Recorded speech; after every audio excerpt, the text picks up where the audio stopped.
إنك أنت علام الغيوب وفتان العيوب وغفار الذنوب ولا حول ولا قوة إلا بالله العلي العظيم.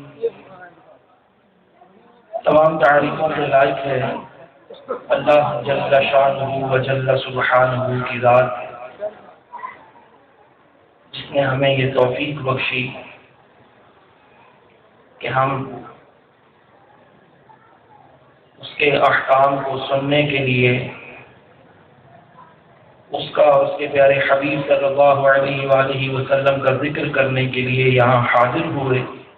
اللہ کریم ہم سب کی یہ حاضری اپنی بارگاہ میں قبول و منظور فرمائے۔ بے حد و بے حساب، بے اعداد و شمار درود و سلام نازل ہوں اللہ کے محبوب دانائے غیوب منزہ عن العیوب صلی اللہ علیہ وآلہ وسلم کی ذات پر، جن کا اللہ رب العالمین نے ہمیں ادنا امتی بنایا، اور ان گنت درود و سلام نازل ہوں اور رحمتیں نازل ہوں حضور علیہ الصلوۃ والسلام کی پیاری پیاری آل، آپ کی ازواج مطہرات، آپ کے اہل بیت پاک، صحابہ کرام علیہم رضوان۔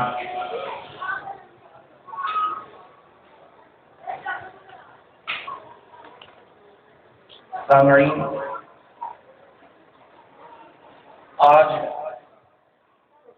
جس موضوع پر گفتگو کرنے کا مجھے کہا گیا ہے وہ موضوع بہت ہی کم تقاریر کا زینت یا زیور بنتا ہے۔ ہمارا معاشرہ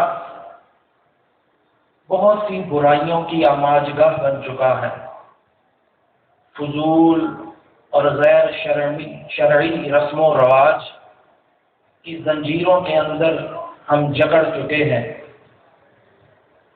خوشی کا موقع ہو یا غمی کا موقع ہو، کسی نہ کسی رسم خواہ وہ جائز ہے یا ناجائز، وہ حلال طریقے سے پوری کرنی پڑے یا حرام طریقے سے، اس میں افراط و تفریط کا ہم لوگ شکار ہیں۔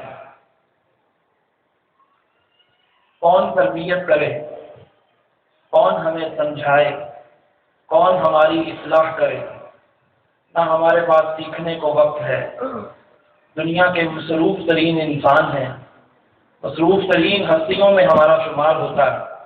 نہ قرآن پڑھنے کا وقت ہے، نہ حدیث سننے سمجھنے کا وقت ہے، نہ اصلاحی بیان سننے کا وقت ہے، نہ کسی عالم دین کی کتاب پڑھنے کا وقت ہے۔ اب اتنے مصروف ترین ہیں، اتنا بڑا ہمارا بزنس ہے، دنیا کے عظیم تاجروں میں ہمارا شمار ہوتا ہے کہ ہمارے پاس جمعہ کے دن 20-25 منٹ بھی دین کو سمجھنے کے لیے نہیں ہوتے۔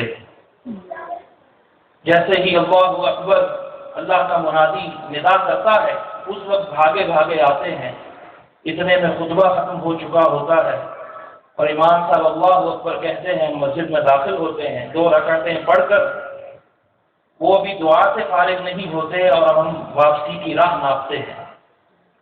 تو جب وہ ہمارا ورثہ، وہ ہماری میراث، وہ ہماری دولت جو دنیا میں تاریخ کے اندر ہمارے عروج کا سبب تھی، اس میراث کو ہم نے کھو دیا، جو کہ علم کی صورت میں ہمارے نبی پاک صلی اللہ علیہ وآلہ وسلم نے ہمیں عطا کی۔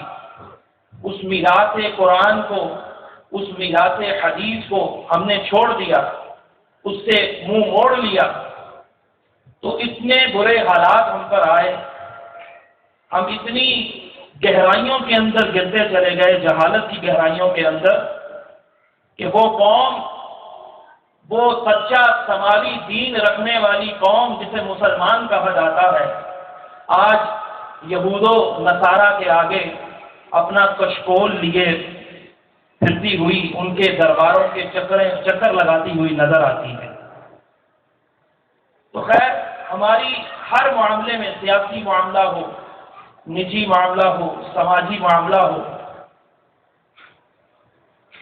رہن سہن کے معاملات ہوں، رسم و رواج کے معاملات ہوں، ہم بہت سی پستیوں کے اندر گر چکے ہیں۔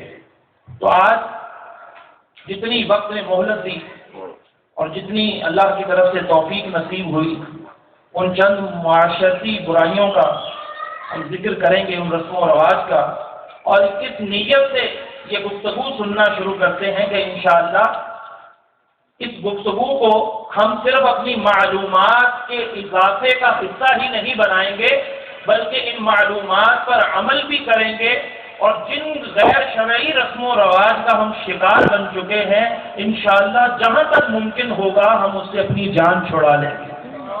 بلند آواز سے کہیے انشاءاللہ۔ ورنہ کچھ سیکھنا نہیں، کسی بات پر اگر عمل کرنا نہیں تو نہ مجھے سنانے کا فائدہ ہوگا، نہ آپ کو سیکھنے کا فائدہ ہوگا۔ اول تو نیت کا قبلہ درست کیجیے کہ ہم علم دین سیکھنے کے لیے بیٹھے ہیں۔ کون کہہ رہا ہے، اس کا انداز کیسا ہے، اس کی گفتگو کیسی ہے، اس کا لباس کیسا ہے، اس پر دھیان نہ دیجیے۔ کہہ کیا رہا ہے، کس کی باتیں سنا رہا ہے، کس کے احکام پڑھ کر بتا رہا ہے، صرف اس طرف توجہ ہوگی تو انشاءاللہ بہت کچھ سننے اور سیکھنے اور سمجھنے کو ملے گا۔ انسان کی پیدائش سے لے کر موت تک، بلکہ ما بعد الموت تک بے شمار ایسے مرحلے آتے ہیں کہ جہاں قدم قدم پر انسان جو ہے وہ ریاکاری سے دامن بچانے کی کوشش میں لگا رہتا ہے، مگر اکثر انسان اس کشمکش سے، اس جنگ میں یعنی کامیاب نہیں ہوتے، اس کشمکش میں وہ سرخرو نہیں ہو پاتے۔ معاشرتی مجبوریاں ہمیں جکڑ لیتی ہیں اور ہم ریاکاری کا شکار ہو جاتے ہیں۔ یاد رکھیے، ریاکاری عبادات میں ہو یا معاملات میں ہو، اس کو شرک سے تعبیر کیا گیا ہے۔ شرک خفی، شرک اصغر، لوگوں کو دکھانے کے لیے اعمال کرنا، لوگوں کو دکھانے کے لیے عبادات کرنا، اپنی ناک معاشرے میں، خاندان میں اونچی رکھنے کے لیے رسم و رواج کو پورے کرنا، کہ لوگ بڑے اچھے القابات سے مجھے یاد کریں گے، معاشرے میں میری عزت رہے گی، خاندان میں، محلے میں، بستی میں میرا شمار عزت دار لوگوں میں ہوگا۔ کسی بھی معاملے میں لوگوں کو دکھاوے کے لیے عمل کرنا یہ ریاکاری ہے، اور ریاکاری ایک باطنی مرض ہے جس کا اثر ظاہر پر نظر نہیں آتا۔ نزلہ زکام اپنے اثرات دکھاتا ہے، بخار اپنے اثرات دکھاتا ہے، زخم اپنا اثر دکھاتا ہے، لیکن جو باطنی امراض ہوتے ہیں، دل جن کے اندر جو ہے وہ جکڑا ہوتا ہے، وہ امراض نظر نہیں آتے، ان کے بارے میں ہماری معلومات بھی بہت کم ہوتی ہیں، اور جن کے ساتھ ہم معاشرے میں زندگی گزار رہے ہوتے ہیں وہ بھی معلومات کیونکہ بہت کم رکھتے ہیں، اس لیے کوئی نشاندہی نہیں کر پاتا، کوئی جان ہی نہیں پاتا۔ اکثر لوگ جو ہیں انہیں علم ہی نہیں کہ ہم کون کون سے باطنی امراض میں مبتلا ہیں، وہ باطنی امراض جو ہمارے دل کو سیاہ کر رہے ہیں، مردہ کر رہے ہیں، اور اللہ کی بارگاہ میں سرخرو ہونے کے قابل بننے سے ہمیں بچا رہے ہیں۔ وہ باطنی امراض کون کون سے ہیں؟ بہرحال ان کی لمبی تفصیل ہے، جیسے ریاکاری ہے، حسد ہے، کبر ہے، تکبر ہے، کینہ، بغض، مسلمان سے نفرت، اپنے مرتبے کی محبت، عزت کا لالچ کہ لوگ میری عزت کریں، میرا اتنا اسٹیٹس، میرا اتنا نام ہے کہ لوگ انہوں نے مجھے پروٹوکول ہی نہیں دیا، میں تو دینی منصب والا ہوں، وجاہت والا ہوں، دنیاوی عہدے کا مالک ہوں، مدرسوں میں اگر میں پڑھانے والا ہوں، کالجز میں، تو لوگ میرے پیچھے پیچھے پڑتے ہیں، اور گھر کے اندر مجھے کوئی پوچھتا بھی نہیں ہے، گھاس ہی نہیں ڈالتے، تو حبے جاہ، جتنا جس کا مرتبہ ہے اتنا اس کو پروٹوکول ملے، اتنی عزت ملے، یہ بھی ایک باطنی مرض ہے۔ پھر ہم میں سے اکثر لوگ ایسی بیماری میں بھی مبتلا ہیں کہ جو اوصاف ہم میں موجود نہیں، جو کمالات، جو خوبیاں ہماری ذات میں موجود نہیں، اس طرح کی خوبیوں کے القابات سن کر ہمارا خوش ہونا یہ ہماری عادت ہے۔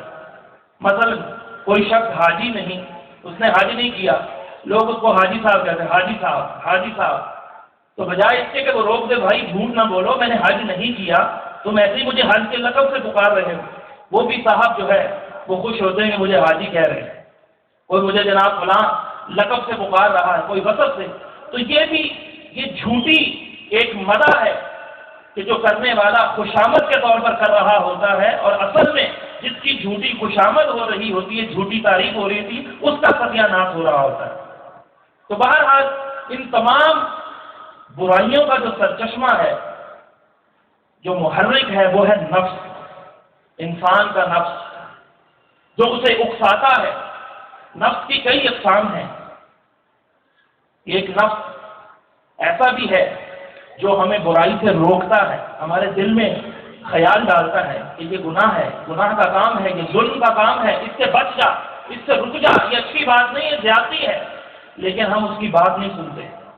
ایک نفس نفس امارہ ہے جس کا ذکر قرآن مجید کی آیت مبارکہ میں تلاوت کے دوران ہوا۔ یوسف علیہ السلام نے اس کا ذکر کیا کہ بے شک نفس امارہ سے وہی محفوظ رہ سکتا ہے کہ جس پر اللہ کا رحم ہو، اور بے شک نفس امارہ تو ضرور بالضرور صرف برائی ہی کا حکم دیتا ہے، صرف اور صرف برائی کا حکم دیتا ہے۔ تو ہم جسے ضمیر کہتے ہیں، دل کہتے ہیں، یار دل کر رہا تھا یہ کام کرنے کو، دل کر رہا تھا یہ رسم پوری کرنے کو، دل کر رہا تھا یہ رواج پورا کرنے کو، وہ دل نہیں، وہ اصل سے وہ نفس ہوتا ہے جو انسان کو بہکا رہا ہوتا ہے۔ نفس امارہ ہر انسان میں موجود ہے، اور یہ اس کی عادت یہ ہے کہ یہ انسان کو گناہ کے خار زاروں میں اس بے رحمی سے گھسیٹتا ہے کہ انسان کی یہ قبائے شرافت جو ہے وہ تار تار ہو جاتی ہے، اور اس کی شر انگیزیوں سے صرف وہی بچ سکتا ہے جس پر خاص رب کریم جو ہے وہ مہربانی فرمائے۔ نفس کیسی بلا ہے، اس کے بارے میں بزرگان دین نے جو عارف باللہ ہوئے، اللہ کی معرفت جنہوں نے پائی، انہوں نے نفس کے بارے میں جو کمنٹس دیے ہیں، جو انہوں نے اپنے اظہار خیال کیے ہیں، وہ سنیے۔ جس طرح کشف المحجوب کے اندر حضرت داتا گنج بخش علی حجویری رحمۃ اللہ تعالی علیہ آپ فرماتے ہیں کہ تیرا نفس تیرا سب سے بڑا دشمن ہے۔ اے بندے، تو اپنے محلے دار کو دشمن سمجھتا ہے، تو دوست کو سمجھ رہا ہے، تو فلاں رشتے دار کو سمجھ رہا ہے، تو اپنے جناب مد مخالف دشمن جو ہے وہ ان لوگوں کو سمجھ رہا ہے جنہوں نے کوئی بری بات تجھے کہہ دی، کوئی گالی نکال دی یا تیری عزت نہ کی۔ تیرا سب سے بڑا دشمن جو ہے وہ نفس ہے، جو کہ تیرے پہلو میں چھپا بیٹھا ہے اور تجھے اس کا شعور بھی نہیں۔ نہ تو اس سے بچنے کی تدبیریں کرتا ہے، نہ تو اس سے بچنے کے کوئی ایسی راہ اختیار کرتا ہے، ایسے اسباب پیدا کرتا ہے کہ تو اس کے حملوں سے بچ سکے۔ اسی طرح بندے کا نفس بہت بڑا حجاب بھی ہے۔ بندے کا نفس یہ مر نہیں سکتا، کیونکہ نفس اس کی مثال ایک سواری سے دی گئی ہے۔ یا تو یہ سرکش سواری ہے، یا ایسی سواری ہے جس کو انسان سکھا لے، سدھار لے۔ سرکش سواری بنائے رکھے گا نفس کو تو یہ نفس اسے جہنم میں لے جائے گا، اور اگر اسے سدھار لے، اس کی مخالفت کر کے، نفس کی مخالفت کر کے اس کو اگر انسان سدھار لے تو یہی نفس جو ہے وہ نفس مطمئنہ بن جائے گا۔ ایسا نفس جس کے بارے میں رب العالمین فرمائے گا، یا ایتھا النفس المطمئنہ، اے نفس مطمئنہ، ارجعی الی ربک راضیۃ مرضیہ، لوٹ آ، اپنے رب کی طرف لوٹ آ، اس حال میں کہ تو اپنے رب سے راضی ہے اور تیرا رب تجھ سے راضی ہو چکا ہے۔ فادخلی فی عبادی، اللہ فرمائے گا میرے بندو، میرے خاص بندوں میں داخل ہو جاؤ۔ اے نفس مطمئنہ، میرے خاص بندوں میں داخل ہو جا اور اپنے رب کی بنائی ہوئی جنت میں داخل ہو جا۔ نزلا من غفور الرحیم، یہ تیرے رب رحیم کی طرف سے تیرے لیے مہمانی کا اور مہمان نوازی کا جو ہے وہ انتظام کیا گیا۔ تو کون سا نفس؟ وہ نفس جو جھوٹ سے پاک ہو، حرام کھانے سے پاک ہو، وہ نفس جس کو ہم نے اوصاف حمیدہ، اچھی اچھی خوبیوں، اچھی اچھی صفتوں کے ساتھ مزین کیا ہو، جس کو ہم نے غیر شرعی کاموں غیر شرعی باتوں سے بچایا ہو، وہ نفس جو ہے وہ اللہ سے راضی ہوتا ہے، ورنہ اکثریت لوگوں کی وہ اللہ سے نالاں ہے۔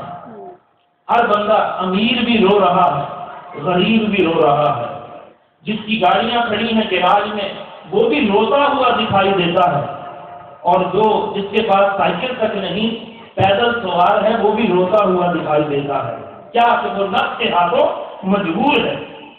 حضرت جنید بغدادی رحمۃ اللہ علیہ کہتے ہیں کہ اگر اس نفس کی تم اصلاح نہیں کرو گے، اس نفس کو تم سدھارو گے نہیں، اس کی مخالفت تم نہیں کرو گے، تو جان لو اساس الکفر قیام علی مراد نفسک، کفر کی جڑ ہی تیرا اپنے نفس کی خواہشات کو پورا کرتے چلے جانا، یہ کفر کی جڑ ہے۔ تو اپنے نفس کی ہر خواہش کو پورا کر، ہر خواہش کو پورا کر، یہاں تک کہ تیرا نفس تجھے کفر کرنے پر مجبور کر دے گا۔ نفس جو ہے اسی کی خواہشات کو پورا کرتے کرتے انسان جہنم کے دروازے تک پہنچ جاتا ہے۔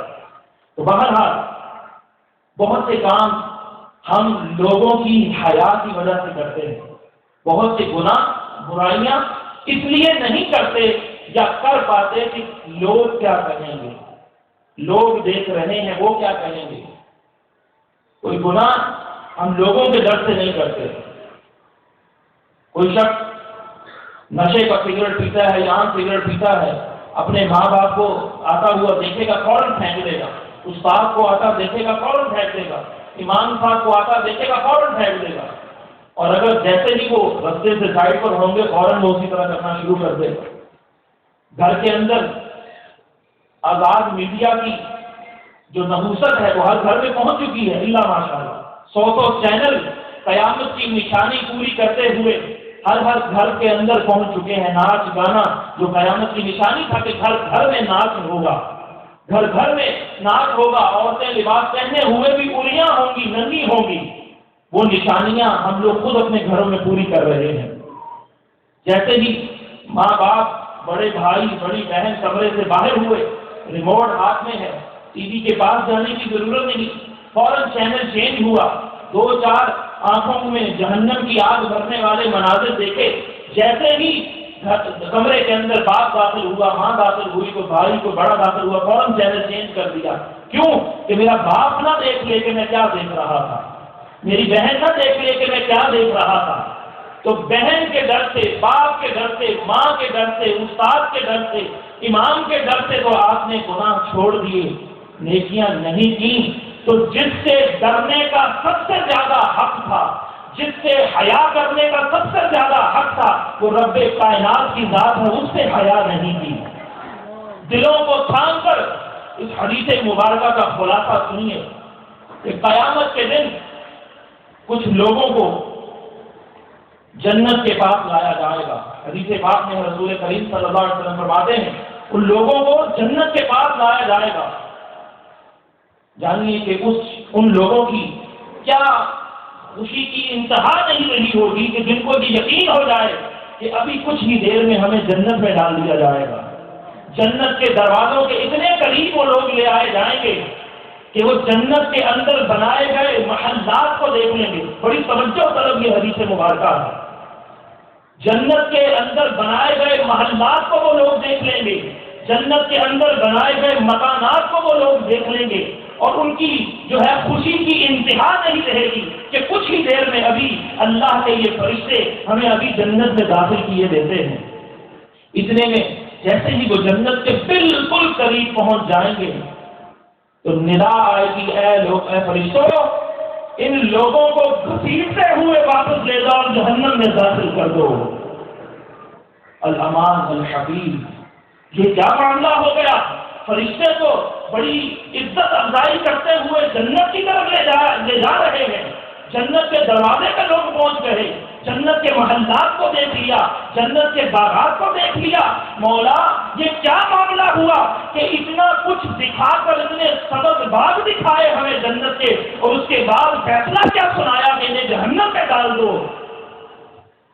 وہ لوگ پوچھیں گے، انہیں کہا جائے گا کہ یہ وہ لوگ ہیں جو مخلوق کو بڑا جانتے تھے، اپنے رب کو بڑا نہیں جانتے تھے۔ مخلوق کے ڈر سے گناہ سے رک جاتے تھے کہ باپ نہ دیکھ لے، ماں نہ دیکھ لے، بڑا بھائی نہ دیکھ لے، پیر صاحب کو پتہ نہ چل جائے، عالم صاحب کو پتہ نہ چل جائے کہ میں راشی ہوں، رشوت کمانے والا ہوں، میں سود خور ہوں، میں تو جناب دھوکہ کرنے والا ہوں، خیانت کرنے والا ہوں، دودھ میں پانی پلانے والا ہوں، جھوٹی قسمیں کھا کر مال بیچنے والا ہوں، میں ذخیرہ اندوز ہوں۔ لوگوں کے ڈر سے تو یہ گناہ سے رکتے تھے، یہ رب کریم سے نہیں شرمایا کرتے تھے۔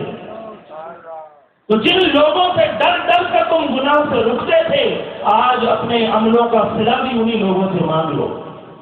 اللہ فرماتا ہے میں نے یہ ارادہ کر لیا تھا کہ ان لوگوں کو ایسا عذاب چکھاؤں گا، ایسے عذاب کا مزہ چکھاؤں گا جس کا ان کو گمان بھی نہیں ہو سکے گا۔ کیسی بات ہے، ایک شخص اتنا پیاسا ہے، صحرا کے اندر بھٹک رہا ہے، اس کو پانی کی ایک بوند تک نہیں ملتی، اور بڑے جتن کر کے جب جان لبوں پر آ جائے، موت کو وہ سامنے سے قریب سے دیکھ لے، اس کے منہ کے قریب پانی کا پیالہ دیا جائے، اس کی خوشی کی انتہا نہیں رہے گی، ابھی پانی پیوں گا حلق میں اترے گا، میری جان جو ہے وہ بچ جائے گی، اور اس کے منہ کے قریب پیالہ کر کے فوراً کھینچ لیا جائے، بتائیے اس پر کتنی بڑی قیامت ٹوٹ پڑے گی۔ اس کا اندازہ وہی لگا سکتا ہے جو پانی کو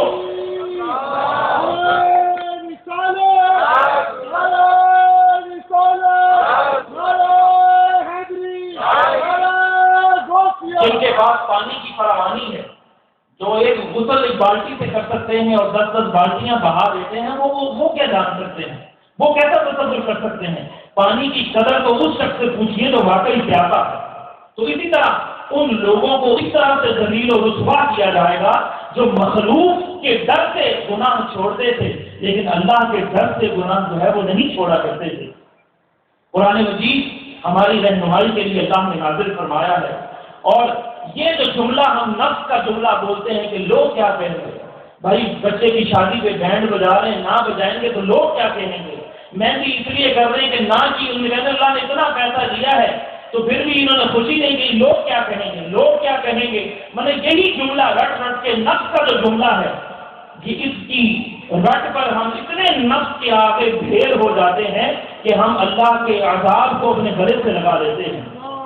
اللہ کریم قرآن مجید میں ارشاد فرماتا ہے يَسْتَغْفُونَ مِنَ النَّاسِ وَلَا يَسْتَغْفُونَ مِنَ اللَّهِ وَهُوَ مَعَهُمْ إِذْ يُبَيِّتُونَ مَا لَا يَرْضَى مِنَ الْقَوْلِ وَكَانَ اللَّهُ بِمَا يَعْمَلُونَ مُحِيطًا۔ اللہ کریم کیا ارشاد فرماتا ہے؟ اللہ فرماتے ہیں کہ لوگوں سے شرماتے تھے، یہ لوگ لوگوں سے شرماتے تھے لیکن اللہ سے شرم نہیں کرتے تھے۔ وَهُوَ مَعَهُمْ، حالانکہ اللہ نے ان کے ساتھ ہوتا تھا۔ اللہ تو شہرت سے زیادہ قریب ہے، اس خدا سے نہیں ڈرتے تھے۔ إِذْ يُبَيِّتُونَ مَا لَا يَرْضَى مِنَ الْقَوْلِ، جبکہ یہ راتوں کو مشورے کرتے تھے، ایسی ایسی باتیں کرتے تھے جو اللہ کو پسند نہیں تھی، ایسی ایسی حرکتیں کرتے تھے جو اللہ کو پسند نہیں تھی، لوگوں کی شرم سے ان کے سامنے گناہ نہیں کرتے تھے لیکن اللہ سے نہیں شرماتے تھے، حالانکہ اللہ تو ان کے سارے اعمال کو احاطہ کیے ہوئے، اللہ کو ہر چیز کی خبر ہے کہ یہ بندہ کیا سوچ رہا ہے، کیا کر رہا ہے، کیا کر چکا ہے، کیا کرنے والا ہے۔ اللہ تو علیم ہے، وہ علیم بذات الصدور ہے، دلوں کے بھید کو جانتا ہے۔ تو بہرحال نفس کے شکنجے سے اپنے آپ کو ہمیں بچانا چاہیے، اور معاشرے کے اندر جتنی غیر شرعی حرکات ہیں، غیر شرعی باتیں ہیں، طریقے ہیں، رسم و رواج ہیں، ان کے چنگل سے ہمیں نکل آنا چاہیے۔ اب چند ایسے معاملات کا میں ذکر کروں گا جو ہمارے معاشرے کے اندر رچ بس گئے ہیں۔ کوئی مذہبی نظر آئے یا کوئی سرے سے دنیا دار نظر آئے، ہر بندہ ہر قطع باشد الا ماشاءاللہ جس پر کوئی خصوصی فضل خدا ہو وہ اس سے بچ جائے، ورنہ ہر دوسرا بندہ یہی کہتا نظر آتا ہے، کوئی بھی رسم وہ پوری کر رہا ہے کہ لوگ کیا کہیں گے، وہ مرنے کا معاملہ ہو، مرنے کے بعد کا معاملہ ہو، وہ خوشی کا معاملہ ہو، بچے کی ولادت پیدائش کا معاملہ ہو، شادی کا، منگنی کا، نکاح کا معاملہ ہو، اکثر لوگ جو ہیں وہ یہی کہتے نظر آتے ہیں، گھر کے سربراہ ہیں، بچوں کو انہوں نے جنم دیا، ان کی پرورش کی ہے، لیکن کہتے کیا کریں اولاد کے ہاتھوں مجبور ہے، آخری خوشی ہے پوری کر لیں، آخری خوشی ہے رقاصاؤں کو بلا کر نچوا لیں، آخری خوشی ہے ذرا میوزیکل کنسرٹ کرا لیں، آخری خوشی ہے لوگ کیا کہیں گے، پھر انشاءاللہ داڑھی بھی رکھ لیں گے، حج بھی کر لیں گے، توبہ بھی کر لیں گے، اور پھر اللہ ہی کرنا ہے۔ اب جتنا گناہ ہو سکتا ہے کر لیں، لاکھوں لگا کر بھی گناہ کرنے پڑے تو ہمیں کرنے دیجیے۔ بہرحال سب سے پہلے بچے کی پیدائش کا معاملہ، پیدائش اللہ تبارک و تعالیٰ جس کو بچہ عطا کرتا ہے، بچی عطا کرتا ہے، بچہ ہو یا بچی، اللہ کی طرف سے یہ نعمت ہے، تو ہر نعمت کا شکر ادا کرنا چاہیے، نعمت کا چرچا بھی کرنا چاہیے۔ اب بچے کی پیدائش ہوتی ہے، اللہ کی طرف سے رحمت کا ظہور ہوتا ہے۔ اب جس کے ہاں پیدائش ہوئی ہے وہ کشمکش میں پڑ جاتا ہے، بچہ ہوا، اگر اس نے مٹھائی نہیں بھی بانٹی تو اس کی خیر نہیں، محلے دار نہیں چھوڑیں گے، دوست نہیں چھوڑتے، رشتے دار نہیں چھوڑتے، بچہ ہوا ہے مٹھائی نہیں کھلائی۔ یہ مٹھائی کھلانے کا سوال کرنا، وہ شخص جو خود صاحب حیثیت ہے وہ کسی سے ایسے ہی ہے جیسے بھیک مانگ رہا ہے کہ بھائی مجھے مٹھائی کھلا دو، مجھے کچھ پیسے دے دو، مجھے تحفہ دے دو، گویا کہ میرے بچے کو آ کے دیکھ جاؤ اور اپنی جیب بھی ڈھیلی کر دو، وہ 500,000 مٹھی میں بھی دے جاؤ، کیونکہ رسم ہے۔ نہیں جائیں گے، تھوڑے دن گزر گئے، بچہ 1.5 مہینے کا 2 مہینے کا ہو گیا، ارے نہیں گئے، لوگ کیا کہیں گے، ابھی تک دیکھنے ہی نہیں آیا، اتنا کنجوس ہے، 500 روپیہ دینے سے گھبرا گیا۔ یہ باتیں ہوتی ہیں نہیں ہوتی ہمارے گھروں کے اندر؟ مٹھائی بانٹی، بچہ ہوا، مٹھائی بانٹ دی، اب یہ مسئلہ شروع ہو جاتا ہے کہ بچی پیدا ہو تو اب مٹھائی نہیں بانٹنی چاہیے، کسی نے بانٹ دی تب مسئلہ، کم بانٹی تب مسئلہ، نہ بانٹی تب مسئلہ۔ بھائی بچی ہو گئی ہے تو مٹھائی بانٹ رہے، مٹھائی تو بچے کے ہونے میں بانٹی جاتی ہے، اور بھائی کون سی کتاب کے اندر یہ قانون آپ نے پڑھ لیا؟ نہ مٹھائی بانٹنا فرض ہے، نہ مٹھائی نہ بانٹنا کوئی گناہ ہے۔ اگر کوئی شخص خوش دلی سے اگر مٹھائی بانٹتا ہے تو اس کو کرنے دیجیے، لیکن لوگوں کے زبان کے شر سے ڈرتے ہوئے بہت سے لوگ جو ہیں ان کو رسم و رواج کو پورا کرنا پڑتا ہے۔ اب مٹھائی جو ہے وہ رواج ہے، سدیال کے اندر بچا ہوا ہے تو ننہال کی خیر نہیں، کپڑے لے کر جاؤ، صابن لے کے جاؤ، فلاں چیزیں لے کر جاؤ، اگر ننہال کے اندر ہے تو سدیال کی خیر نہیں کہ جناب وہ پورا ایک اس کی بچے کا پورا جہیز جو ہے یا بری وہ بنا کر جو ہے لے جائی جاتی ہے، جس پر سود میں قرضہ پکڑنا پڑے یا مانگ کر یا چوری یا رشوت یا جس طرح سے بھی وہ ہونا پڑے وہ کرنا ضرور ہے۔ کیوں کہ رسم بنی ہوئی ہے، کی کریے، نہیں کریں گے تو لوگ کی کہیں گے۔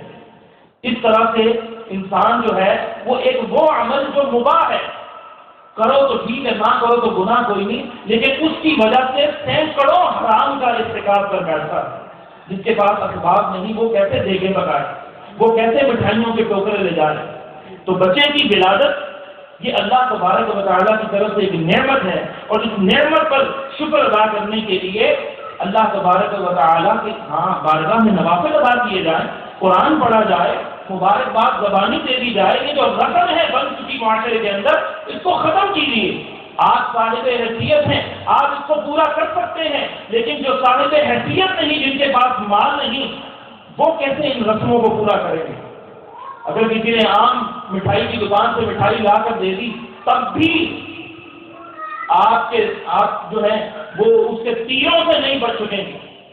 لوگ ماٹھی کی دکان سے مٹھائی لاتی، کوئی نرالا کی ہوتی، کوئی جناب فلاں جگہ کی ہوتی، کوئی معیاری ہوتی، وہ کسی حال سے بھی بچ نہیں سکتا۔ زبان اتنی تیز ہو گئی، خواہشات اتنی ہماری زیادہ ہو گئی ہیں کہ جو ابلیس نے ہمارے اوپر اتنا اثر کر لیا ہے کہ ہماری زبان سے بھی کوئی مسلمان محفوظ نہیں رہا، ہمارے اعمال سے بھی کوئی مسلمان محفوظ نہیں رہا۔ بچہ ہو جائے تو بڑی خوشی، بچی ہو تو جاہلیت کی رسم کی طرح منہ بسورے جاتے ہیں۔ ایک بچی ہو گئی، دوسری ہو گئی، پھر تیسری ہو گئی تو جناب وہ بڑی پریشانی ہو جائے گی کہ ہائے ہائے یہ تو عورت منحوس آ گئی گھر میں کہ بچہ ہی نہیں ہو رہا۔ ارے قرآن پڑھا ہوتا تو ایسی بک بک جو ہے وہ زبان سے نہ نکلتی۔ آئیے رب کا قرآن سنیے کہ کیا عورت کا قصور ہے کہ بچیاں ہو رہی ہیں یا عورت کا کوئی کمال ہے کہ وہ بچوں سے نوازی جا رہی ہے؟ آئیے رب کا قرآن سنیے اور رب کے قرآن پر یقین کامل رکھیے کہ یہ اللہ کی عطا ہے.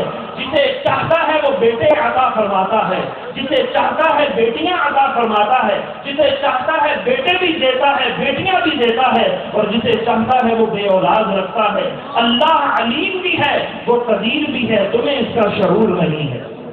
اللہ کریم فرماتا ہے للہ ملک السماوات والارض یخلق ما یشاء. اللہ ہی کے لیے ہے آسمانوں اور زمین کی بادشاہی، اور وہ مالک ہے. یخلق ما یشاء، جو چاہتا ہے پیدا فرماتا ہے. کون ہوتا ہے اس کو روکنے والا؟ ہے کوئی کسی کی مجال ہے کہ وہ اللہ کی تخلیق پر اعتراض کرے؟ اللہ فرماتا ہے یَهَبُ لِمَن یَشَاءُ إِنَاثًا وَیَهَبُ لِمَن یَشَاءُ الذُّکُورَ. وہ مالک مطلق جسے چاہتا ہے بیٹیاں عطا فرماتا ہے اور جسے چاہتا ہے بیٹوں سے نواز دیتا ہے. او یزوجہم ذکرانا واناثا، اور جسے چاہتا ہے جوڑے بیٹے بھی دیتا ہے بیٹیاں بھی عطا فرما دیتا ہے. وَيَجْعَلُ مَن يَشَاءُ عَقِيمًا، اور جسے چاہتا ہے وہ بے اولاد ہی رکھتا ہے. إِنَّهُ عَلِيمٌ قَدِيرٌ، بے شک وہ علم والا ہے، وہ قدرت والا ہے. ایسا نہیں کہ جس کو بیٹیاں دی ہیں اس کو بیٹے وہ دے نہیں سکتا. ایسا نہیں کہ جس کو بیٹیاں دی ہیں اس کو، جس کو بیٹے دیے ہیں اس کو بیٹی نہیں دے سکتا. وہ علیم ہے، وہ قدیر ہے، اس کی مرضی. ہاں دونوں نعمتیں مل جائیں تب بھی اللہ کا شکر ادا کرو. اگر ایک نعمت ملے تب بھی اللہ کی رضا پہ راضی رہو. اس بہو کو، اس بیوی کو جو اس خاندان سے سب گھر والوں کو چھوڑ کر تمہارے پاس آ گئی، اس کو اپنی زبان کے تیروں کا نشانہ نہ بناؤ، اس کو چھوٹ نہ سمجھو. یہ اللہ کی مرضی ہے. اس کا کیا قصور ہے کہ اگر اسے اولاد نہیں ہوئی یا اس کی بیٹیاں ہی ہوتی چلی جاتی ہیں تو یہ اللہ کی عطا ہے. اور جب اللہ کی عطا ہو، اے اللہ تو اولاد دے، ہم سب بھی تیری رضا پر راضی ہیں. اور اے اللہ اگر تو نہ دے، اللہ نہ کرے ایسا کسی کے ساتھ ہو، لیکن اے اللہ اگر تو اس حال میں رکھے تو مسلمان کی زبان سے یہ نکلنا چاہیے مولا تیری اس رضا پر بھی ہم راضی ہیں. ایسا ہی کریں گے آپ لوگ بھی؟ بلند آواز سے کہیے. اگر اس طرح سے زبان پہ تیر چلا کر کسی بھابھی کو ستایا ہے، بہو کو ستایا ہے، کسی نے درانی کو، کسی نے جٹھانی کو تیر چلائے ہیں تانے دے دے کر، تو اس سے معافی مانگنا پڑے گی، ورنہ قیامت کے دن اپنی نیکیاں دینی پڑیں گی یا اس کے گناہوں کے پلندے اپنی گردن میں ڈالنے پڑیں گے. تو یہ اللہ کی عطا ہے. بہرحال یہ زمانے جاہلیت میں ایسا ہوتا تھا کہ جب ان کے ہاں قرآن کہتا ہے کہ بچی پیدا ہوتی ان کے چہرے سیاہ ہو جاتے. یہ کافرانہ حرکت ہے کہ بچی کی پیدائش پر خانو منانا یا کسی کو خوشی نہ کرنے دینا، یہ کافرانہ حرکت ہے. اور قرآن کہتا ہے کہ جب انہیں بچی کی خوشخبری دی جاتی کہ تمہارے ہاں بچی ہوئی ہے تو وہ چھپتے پھرتے کہ کس منہ سے ہم جا کے کسی کو کہیں کہ اللہ نے ہمیں بیٹی دے دی ہے، ہمارے ہاں بیٹی پیدا ہوئی. رب کو تو وہ مانتے ہی نہیں تھے، کس منہ سے بتائیں کہ ہمارے ہاں بچی پیدا ہوئی ہے. وہ پریشان ہو جاتا باپ کہ میں کہاں چھپ جاؤں، جہاں میں اس کو جو ہے وہ مٹی کے اندر دبا دوں یا کیا کروں. اور ایسا ہی ہوتا، پیدا ہوتے ہی مٹیوں کے اندر دفن کر دیتے. کسی کی کوئی بڑی ہو گئی قسمت سے، وہ 6-7 سال کی بچی ہو جاتی، اسے باپ بنا مار کے لے جاتا اور اس طرح سے گڑا پہلے سے کھود کر تیار رکھا ہوتا، بچی کو زندہ ہی اس کے اندر دھسا دیا جاتا اور اوپر مٹی ڈال دی جاتی. الرحمن الحکیم، مولا تیرا شکر ہے تو نے ہمیں اس زمانے جاہلیت میں پیدا نہیں فرمایا. تیرا شکر ہے تو نے ہمیں عقل و شعور کی نعمت عطا فرمائی ہے. لیکن عقل و شعور رکھنے کے باوجود اگر ہمارے اندر حرکتیں وہی جاہلانہ ہوں جو کہ دوبارہ آ رہی ہیں ہمارے معاشرے کے اندر، تو ہم پر دکھ ہے اور افسوس ہے. بہرحال اب بچہ پیدا ہو گیا، اب اس کے بعد اب ہمارے ہاں رسم ہے اس کو جناب بچے کو بھی سلامی ڈال کے آؤ، بچے کو بھی پیسے دے کر آؤ، اس کے لیے تحفے تحائف. گاؤں دیہاتوں کے اندر تو بڑے جوش و خروش سے بڑے جشن اور دھوم دھام کیے جاتے ہیں، ڈھول ڈھمکے بجائے جاتے ہیں.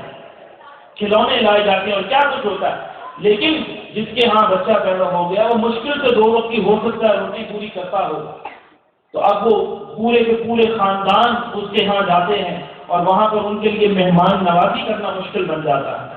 اس کو رسم نہ سمجھیے، کسی کے اوپر بوجھ نہ بنیے،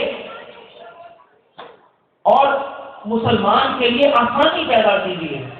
اگر آپ کو استطاعت ہے تو آپ ضروری ہے کہ پیدائش پر دینا ہے، آگے پیچھے بھی آپ کو کسی کو دیکھتے ہیں کوئی غریب ہے تو آپ اپنے ہاتھ سے دیجیے، اس کو نہ اتنا پھنسا دیجیے کہ وہ قرض اٹھا کر آپ کے لیے تحفے تحائف لانے پر مجبور ہو جائے، اور اگر وہ نہ لا سکے تو آپ کے تانوں کا وہ نشانہ بنتا رہے کہ جناب اس کے ہاں بچہ ہوا تھا تو میں تو 1000 دے کر آیا تھا، اس بھوکے نے تو شودے نے 1 روپیہ نہیں دیا۔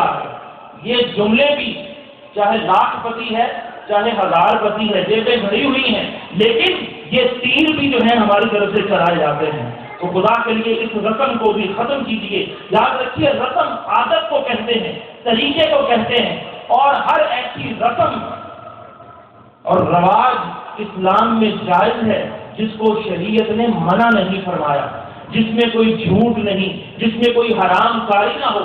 کوئی معاشرے والے، کوئی تہذیب والے، علاقے والے، بستی والے کوئی ایسی رسم ایجاد کر لیتے ہیں جو شریعت سے نہیں ٹکراتی، تو اس کو پورا کیا جائے، اگر واجب نہ سمجھتے ہوئے تو وہ جائز ہے، اس کی کوئی ممانعت نہیں ہے۔ لیکن ہاں ایسی رسم، ایسا رواج جو غیر مسلموں کا ہو، کافروں کا ہو اور ان کا مذہبی شعار بن چکا ہو، ایسی رسم کو اپنانے سے شریعت نے ہمیں منع فرمایا ہے، کیونکہ شریعت کہتی ہے، شریعت مطہرہ، من تشبہ بقوم فہو منہم، جس نے کسی قوم سے مشابہت اختیار کی وہ انہی میں سے ہے۔ رسول اللہ علیہ السلام کی حدیث مبارکہ ہے۔ اسی طرح اگلا مرحلہ بچے کے نام رکھنے کا ہوتا ہے، اسے کوئی مشورہ دے دے کہ بھائی اچھا نام رکھو، نبیوں کے نام پر نام رکھو، تو آگے سے جواب ملتا ہے کہ بھائی کیا ہو گیا، لوگ کیا کہیں گے کہ انہیں کوئی اچھا نام نہیں ملا۔ بھائی نام ایسا رکھو جو کسی نے نہ رکھا ہو، نہ کسی نے کبھی سنا ہو، چاہے اس کا نام کچھ بھی رکھنا پڑے۔ کوئی لوگ عاملوں کے پاس جاتے ہیں، ان نجومیوں کے پاس جاتے ہیں جو اپنی تقدیر نہیں سنوار سکتے اور لوگوں کی تو زمینیں توتے لے کر بیٹھے سنوارنے کے لیے بیٹھے ہوتے ہیں۔ جی ویر کو ہوا تھا تو فلاں میم کے جناب سے نام رکھنا ہے، وہ منظر کو ہوا تھا تو ٹے سے نام رکھنا ہے، وہ فلاں دن ہوا تھا تو اس حرف سے نام رکھنا ہے، ستارے یہ کہتے ہیں، جناب گردش یہ کہتی ہے، یہ سب کی سب بکواس ہے۔ علم نجوم اللہ نے اپنے نبی کو عطا کیا تھا، حضرت ادریس علیہ السلام کو عطا ہوا، اور اب کس کے پاس ہے یہ کوئی نہیں جانتا۔ ہو سکتا اللہ کے مقرب اولیاء ہوں جن کے پاس علم نجوم ہو، اور علم نجوم صرف اور صرف راہوں کی تلاش کے لیے اللہ نے عطا فرمایا تھا، وہ تقدیروں کا حال بتانے کے لیے اور جاننے کے لیے اللہ نے عطا نہیں فرمایا تھا۔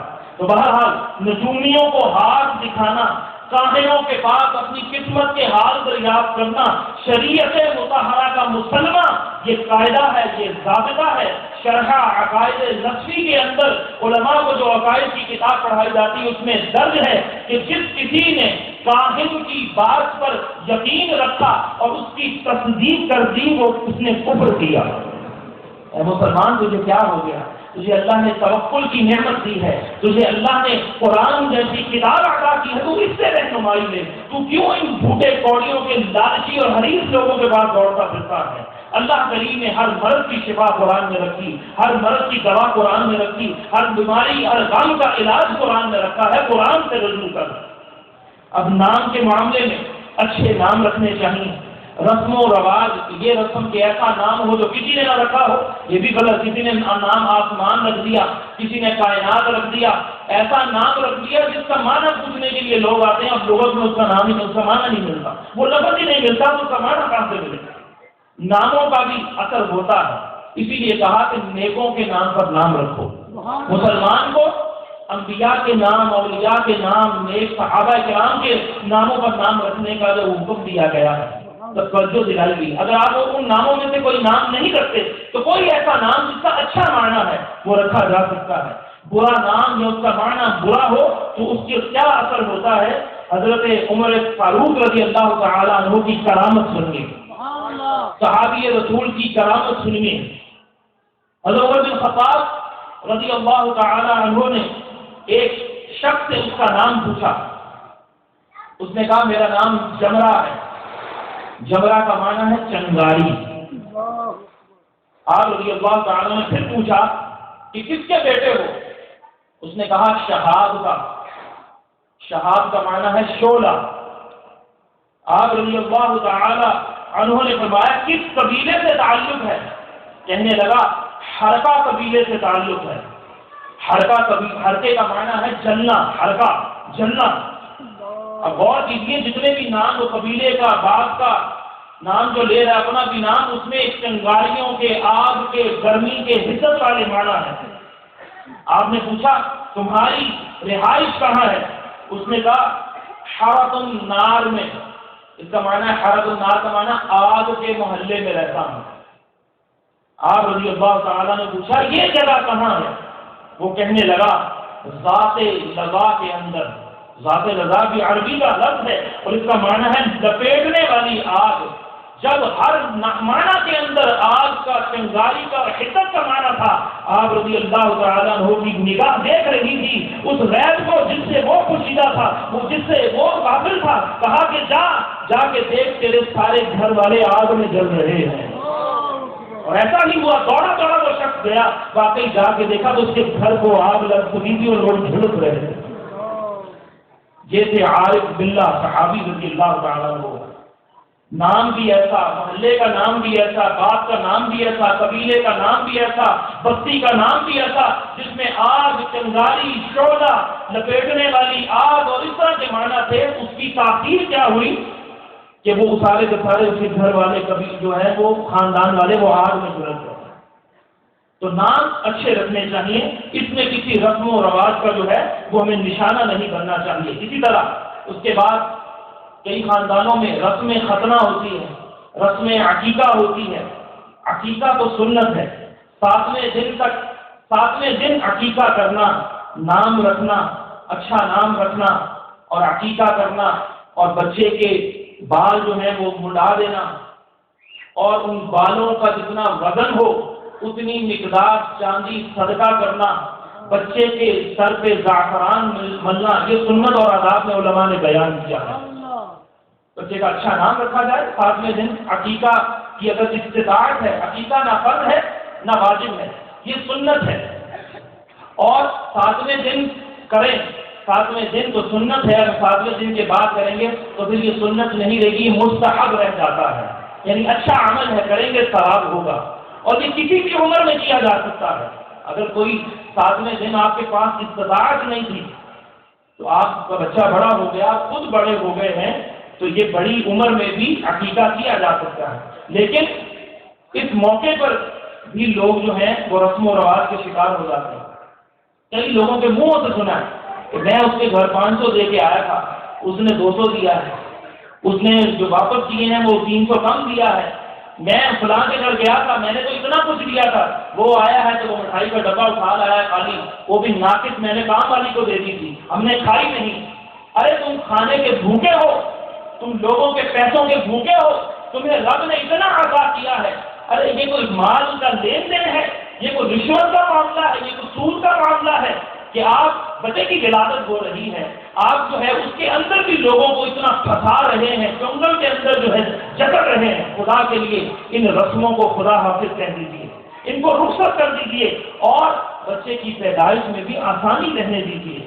توفیق ہو تو دے دیجیے، نہ توفیق ہو تو اس میں نہ کوئی یہ مطالبہ کرے، نہ کوئی گلہ رکھے کہ کیا دیا اور کیا دیا۔ اسی طرح حضور اکرم صلی اللہ علیہ وآلہ وسلم کی شریعت مطہرہ ہماری بڑی رہنمائی کرتی ہے۔ ایک بکرا بھی دیا جا سکتا ہے بچے کی طرف سے، عموماً ہم نے سنا ہوا ہے کہ 2 بکرے بچے کی طرف سے، بکرے یا بکریاں ہوں، بھیڑ دمبا جو بھی اس کی جو جن سے ہدیہ جا سکتا ہے، اور بچی کی طرف سے ایک گائے میں حصہ بھی ڈالا جا سکتا ہے۔ جب قربانی کرتے ہیں 4 حصے آپ کے تھے، 3 آپ نے ایک بیٹے کے عقیقے کے لیے، ایک بیٹی کے لیے اگر 3 حصے ڈالنا چاہتے ہیں تو قربانی کے حصوں کے اندر عقیقے کا بھی شمار کیا جا سکتا ہے۔ تو بہرحال جس کو استطاعت نہیں 2 بکریوں یا 2 بکروں کی بیٹے کی طرف سے، وہ ایک بھی کر کے دے سکتا ہے۔ اس کا حضور علیہ الصلوۃ والسلام کی احادیث کے اندر اس کی بھی اجازت ہے۔ اب کرنا ہے ثواب کے لیے عقیقہ، لیکن لوگوں کو دکھانے کے لیے کوئی بھی کام کریں گے اس کا ثواب نہیں ملے گا۔ اور میں نے آپ کو حدیث مبارکہ سنائی کہ قیامت کے دن کہا جائے گا جس کو دکھانے کے لیے، جس کو خوش کرنے کے لیے تو نے یہ عمل کیا، وہ اس سے جا کر اپنے عمل کی جزا مانگ، اللہ رب العالمین تجھے جزا نہیں دے گا۔ اور اسی لیے اللہ قرآن میں بھی فرماتا ہے فَمَنْ كَانَ يَرْجُو لِقَاءَ رَبِّهِ فَلْيَعْمَلْ عَمَلًا صَالِحًا وَلَا يُشْرِكْ بِعِبَادَةِ رَبِّهِ أَحَدًا، جو اپنے رب سے ملاقات کی امید رکھتا ہے، یقین رکھتا ہے، اسے چاہیے کہ اپنے رب کی عبادت میں کسی اور کو شریک نہ کرے۔ حج کرنے گئے ہیں تو اللہ کے لیے جائیں، حاجی کا لقب پانے کے لیے نہ جائیں۔ نماز پڑھنے جاتے ہیں مسجد میں تو اللہ کی رضا کے لیے جائیں، اللہ کی خالص رضا کے لیے، نمازی کہلوانے کے لیے نہ جائیں۔ تہجد پڑھتے ہیں تو اللہ کا شکر ادا کریں، اللہ کا خاص انعام ہے یہاں پر، لیکن اس تہجد کو لوگوں کو بتا کر ضائع نہ کریں۔ جو چھپ کر کرنے والا کام ہے اس کو چھپا ہی رہنے دیں، اس کو چھپا کر رکھیں، تبھی تو وہ آپ کا سرمایہ ہے۔ اگر آپ نے ریاکاری کی نیت سے اسے اس کا ڈھنڈورا پیٹا، اس کا کچھ عمل نہیں، اس کا کچھ اجر نہیں ملے گا۔ اس کے بعد ابتدائی تربیت کا معاملہ آتا ہے، مرحلہ آتا ہے۔ اب بچے کی تعلیم و تربیت کے لیے سب سے پہلی درسگاہ ماں کی گود ہے، اور جن لوگوں کو ماں کی آغوش نصیب نہیں ہوتی، ماں کی محبت سے وہ محروم رہتے ہیں، وہ کبھی بھی ماں باپ کے فرما بردار نہیں بنتے۔ بچے کو شروع میں ہی ڈیڈی ڈیڈی اور اس طرح کے الفاظ ماما پاپا سکھانے شروع کر دیے جاتے ہیں۔ یہ بھی ایک رسم ہے، اگر کوئی ابا سکھا دے گا، کوئی اماں سکھا دے گا تو اس کی خیر میں برادری والے اسے نہیں چھوڑیں گے، اور اللہ اللہ کو کہنا سکھائے بڑی سعادت کی بات ہے۔ حضور نے حکم دیا ہے افتحوا علی صبیانکم افضل بکلمہ لا الہ الا اللہ، فرمایا اپنے بچوں کی زبان پر جب کلمات کی ابتدا ہو تو لا الہ الا اللہ کرایا کرو۔ نعرہ تکبیر، نعرہ رسالت، نعرہ رسالت۔ بچے کی ابتدائی تربیت توحید سے ہونی چاہیے، پہلے اللہ اللہ سکھائیں، زبان اور کھلے، لا الہ الا اللہ سکھائیں، اس کے بعد محمد الرسول اللہ صلی اللہ علیہ وسلم سکھائیں۔ جب بچے کی ولادت ہوتی ہے اس کی کان میں اذان دے کر یہی تو اس کو سبق دلایا جاتا ہے وہ مسلمان کے گھر پیدا ہوا ہے۔ حضور صلی اللہ علیہ وسلم نے فرمایا ہر بچہ چاہے وہ ہندو کے گھر پیدا ہوا ہے، چاہے وہ یہودی کے گھر پیدا ہوا ہے، فطرت اسلام پر پیدا ہوتا ہے، اس کے بعد اس کے والدین اس کو یہودی یا نصرانی بنا دیتے ہیں، ہوتا وہ فطرت اسلام پر پیدا ہے۔ اگر کوئی بچہ کسی کو ملتا ہے اور پتہ نہیں چل رہا یہ مسلمان کا ہے یا کس کا ہے تو اس کو مسلمانوں کی طرح نہلایا جائے گا، کفن پہنایا جائے گا، اس کا جنازہ پڑھایا جائے گا۔ کیوں؟ کہ وہ مسلمان ہے جب تک کہ کوئی کفر کی علامت اس سے ظاہر نہ ہو، کوئی سلیم اس کے گلے میں ملے، کوئی ہندوؤں کا تلک ملے، کوئی یہودیوں کی طرح کی کوئی اس کی نشانی ملے، پھر اس کو ہم کافر یہودی ہیں ساری شمار کریں گے۔ اس کے علاوہ اس کو کوئی ایسی دلیل نہیں ہمارے پاس کہ ہم اس کو کافر کہہ سکیں۔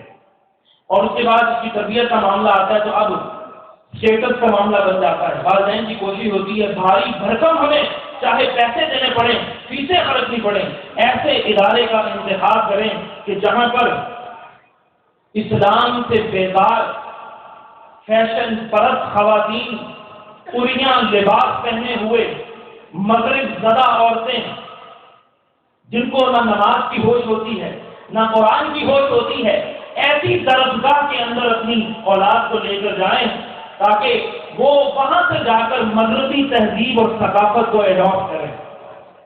اگر ان کو کوئی سمجھانے والا خدا کا بندہ سمجھائے کہ ارے اپنا دین سکھاؤ، اور تھوڑے اسکول ہیں، مدرسے ہیں، اسلامی اسکول ہیں، ان کے اندر داخل کرا دو، اسلامی مدرسے میں داخل کرا دو، تو جواب ملتا ہے کہ برادری والے کیا کہیں گے، اتنا پیسہ دیا ہے تو اس نے مدرسے میں بچے ڈال دیے ہیں، اسکول تو محلے میں بھی بڑے ہیں، سڑک پہ بھی بڑے ہیں، لیکن کیا کریں، لوگ کیا کہیں گے۔